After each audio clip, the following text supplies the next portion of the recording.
I think Brandon Beane for the Buffalo Bills is one of the worst general managers in all of football that happens to have a generational quarterback, and there's not many of those guys out there. We're talking about Joe Burrow, Patrick Mahomes, Lamar Jackson. I think you can lump in Matthew Stafford, I'd say, with the Rams, but that's a little bit of a different scenario. My point being, Brandon Beane, and it's not just the rosters that Brandon Beane has constructed around Josh Allen. Sure, those have been void of talent at certain spots. This year, it was their pass rush.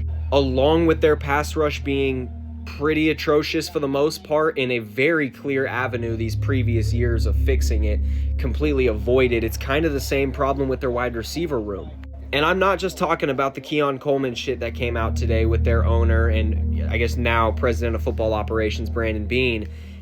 It's the other guys as well. I mean, you talk about their alpha wide receiver. It's Khalil Shakir. This is a low A dot, get the ball in open space, just not that valuable of a wide receiver archetype, and that's who Josh Allen has had to rely on for years now as his primary guy.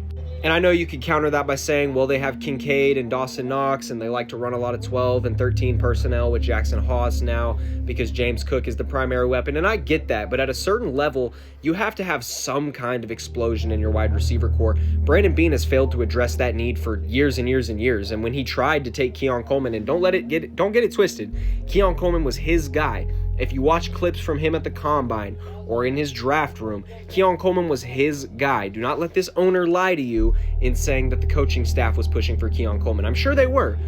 But ultimately, Brandon Beane is the one who makes the decisions, and that was his dude. That was his guy. That's who he was taking no matter what.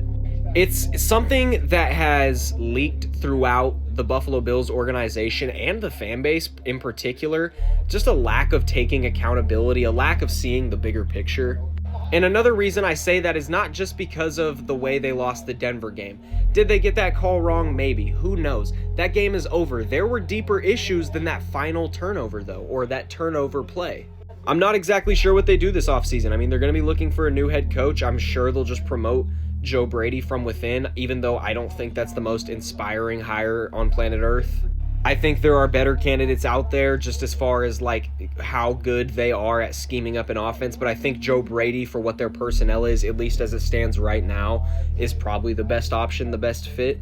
It's hard to feel bad for Josh Allen in certain games, when he is the key benefactor to them losing, but then you see the pressers that Brandon Beane and their owner comes out, just throwing everybody under the bus at first glance. I mean, like, what head coach would want to come be the head coach of the Buffalo Bills? I mean, you mess up, you lose, you make one wrong decision, and all of a sudden the ownership is just going to turn on you like that.